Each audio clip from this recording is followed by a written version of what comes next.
Well, a father and mother in Washington state acquitted in the attempted murder of their 17-year-old daughter. The incident unfolded last year, and the teen says her parents were trying to kill her in an attempted honor killing because she refused an arranged marriage from an older man in Iraq. Her father was found guilty of assault. Her mother convicted for violating a protective order. Tuesday, she confronted her parents during sentencing, calling her father a, quote, disgusting monster. Joining us now, legal analyst and trial attorney Misty Marris. Misty, this is such a wild case.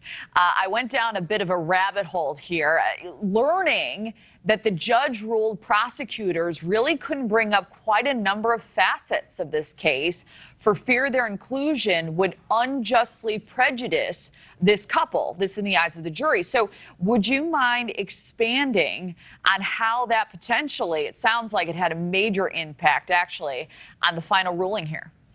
Absolutely, Kelly. So what happened is the judge will weigh what's called prejudice versus probative value.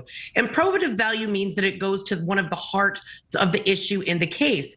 And with any piece of evidence, the judge makes a decision about whether or not a certain piece of evidence, maybe a term, like in this particular case, the term honor killing and arranged marriage, would be too prejudicial that it would actually violate the defendant's constitutional rights and would lead to a prejudicial outcome with the jury. And here, the judge made that decision on many different pieces of evidence, including that narrative that there was an honor killing or that the intent related to an honor killing. So the prosecution had a challenge to prove intent of this horrific crime, which is intent to commit murder. Remember, this was an attempted murder case. That's what the father was acquitted of.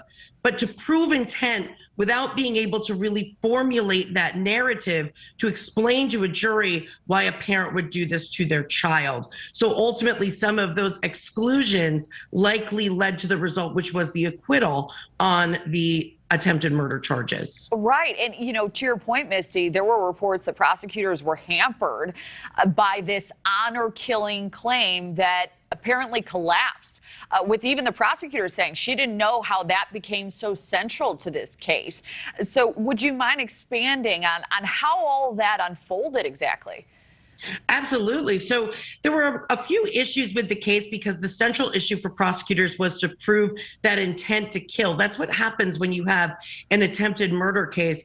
Obviously, the individual was not successful in what they were attempting to do, but the intent still needs to be proven. And so during the trial, because so many of these issues were excluded, including that central theme, the prosecutors had difficulty raising to that level of establishing intent on the second-degree murder charges. In addition to that, there were some issues relating to witness testimony. There was an eyewitness who was critically important to the case. His name was Josh Wagner.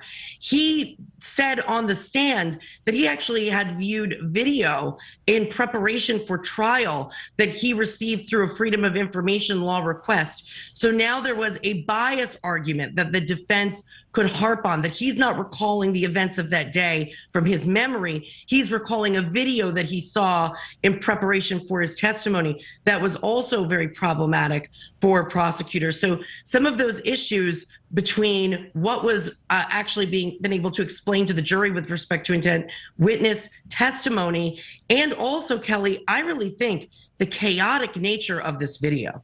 The video itself just depicts a chaotic scene, and it gave the defense the opportunity to propose an alternative narrative, with the prosecutors being unable to really focus in and bring the jury into that central theme that we discussed before. So I think all of those things were against the prosecutors in this case. Yes, so many complicating factors here, and so many asking, you know, how could this be the sentence at the end of all of this, for both of them. Misty Marris, always great to see you. Thank you very much for the breakdown. Thank you.